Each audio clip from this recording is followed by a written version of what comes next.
सर्वप्रथम तर जे श्रेय मेहनत तर नक्कीच आहे, पण जो मार्ग दाखवणारा व्यक्ती असतो त्या व्यक्तिमत्वाचं गौरव होतो आपण, ते झालं पाहिजे. तसंच मी त्यासाठी दोन शब्द सांबरे साहेबांबद्दल असे बोलेन की मी जवळजवळ त्याला 7-8 वर्ष झाली ओळखत आहे, पण एवढं म्हणजे अवाढव्य कार्य असून सुद्धा ज्या माणुसकीने ते आणि ज्या एफिशियंटली आपण जो बोलतो की काम करताय जनतेसाठी किंवा समाजासाठी, ते खरोखर म्हणजे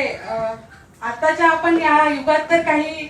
बघता येत नाही आपल्याला की असं कार्य त्यांच्या कुणाच्या हातून घडत असेल किंवा काय असेल. आणि तसेच मोनिकाताई ह्याही मी त्यांना बरेच वर्ष म्हणजे ओळखत आहेत, ज्या सिम्प्लिसिटीने ते काम करत आहेत आणि ज्या जिद्दीने ते एक आपल्या भावासोबत खंबीरपणे उभे असतात, ते खरोखरच एक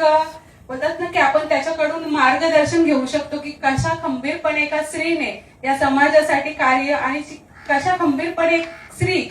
फक्त पुरुषच नाही, ते खंबीरपणे कशी एक स्त्री समाजासाठी कार्य करू शकते, तर त्यांनी त्यांच्या कार्यातून नेहमीच दाखवून दिलेलं आहे. तसेच दिव्याबद्दल बोलायचं झाले तर जेव्हा एखादी मुलगी काही बनते किंवा स्वतःचं नाव असं पुढं करते, त्यावेळी मला असं वाटतं की माझ्या जास्त कोणालाही आनंद होणार नसेल, कारण की जी जिद्द आणि जी मेहनत ते एखादं आपण घेतलेले ध्येय साध्य करण्यासाठी लागत असते, ती मेहनत किती म्हणजे कठीण असते, किती प्रसंग कठीण आलेले असतात, त्या सर्व कठीण प्रसंगांना सामोरं जाऊन एखादी मुलगी त्या स्टेज पर्यंत पोहोचते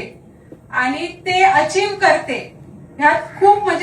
खूपच मेहनत आहे, कारण की आपण बघतो की सहजपणे पुरुष किंवा जे आपण जेंट्स म्हणतो ते सहजपणे त्यांचं ध्येय अचीव करताना आपण बघतो, पण जेव्हा एखादी स्त्री करते त्या स्त्रीच्या त्या ध्येयाचे साध्य करण्यासाठी जी मेहनत लागते, कारण की तिला कितीतरी प्रसंगांना सामोरे जाऊन ते त्या एका होतात ना, एक जो ध्येय असतं ते साध्य करण्यासाठी तिला करावं लागतं. तसेच मी त्या म्हणजे एक्सपिरियन्स केलेला आहे की किती मेहनत असते, आणि त्यात माझी तर थोडी मेंटलीच मेहनत आहे फक्त, आणि तिची तर फिजिकल स्ट्रेंथ आहे, म्हणजे एक होतं ना शारीरिक क्षमताही तिने त्याच्यातून दाखवून दिलेली आहे की ती किती आहे तिच्याकडे, आणि त्या पद्धतीने तिने त्या पोलीस अकॅडमीसाठी म्हणजे मेहनत करून आणि ते आज ध्येय तिने साध्य केलेले आहे. तर आपण सर्वप्रथम तिच्यासाठी जोरजोराने टाळ्या वाजवूया, काय बोलायला पाहिजे या प्रसंगी म्हणून. तसंच सांबरे साहेबांबद्दल बोलायचं झालं तर कितीतरी प्रसंग आलेले आहेत माझ्या आयुष्यात, आणि ते त्यांनी एकदम सहजपणे मला सांगितलं की नाही, तू मला सांग, फक्त मी ते करेन म्हणून. तसंच एक उदाहरण द्यायचं झालं तर तुम्हाला सगळ्यांनाच माहिती आहे की शरद पाटील म्हणजे माझे मामा ज्या परिस्थितीला ते सामोरे गेले, ज्या परिस्थितीला म्हणजे आज आपण जर एखाद्या आपण हॉस्पिटलचे खर्च पाहिले तर 10-15 लाख पासून ट्रीटमेंट सुरू होतात, तर काहीही म्हणजे एकही रुपया खर्च न करता ज्या पद्धतीने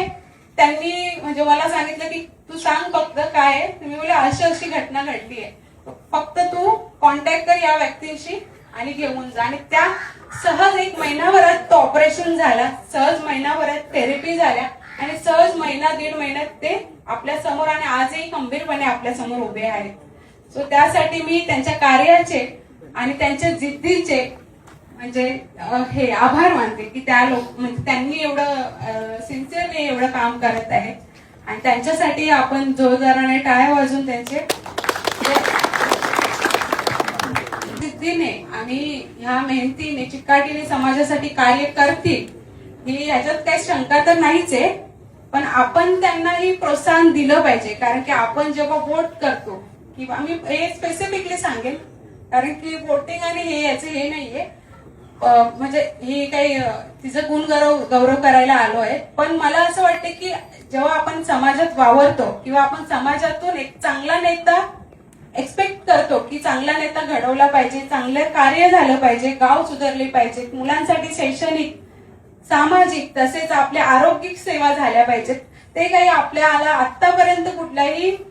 सामाजिक नेत्याने किंवा एक राजकीय नेत्याने केलेले दिसत नाही आपल्या एरियामध्ये तरी. आणि आपण अजूनपर्यंत जवळजवळ आता जर 2026 साल चालू झालं तरीही आपल्या इकडे तेवढी जितकी हवी तितकी प्रगती नाहीये. आपण ठाणे जिल्ह्याला जोडून असतो तरी सुद्धा. तर जे माझी अशी विनंती असेल की जी व्यक्ती एवढ्या चिकाटीने एवढ्या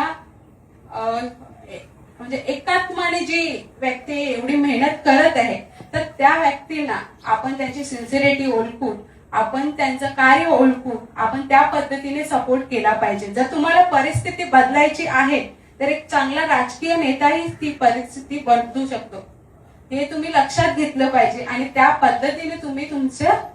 जे बोलतात ना की मत असेल ते व्यवस्थित दिलं पाहिजे. भलेही काय असो, गावाचा असू द्या किंवा एक नगराचा असू द्या किंवा एक राज्याचा असू द्या. विकास तेव्हाच होईल जेव्हा एक चांगले व्यक्तिमत्व ती जागा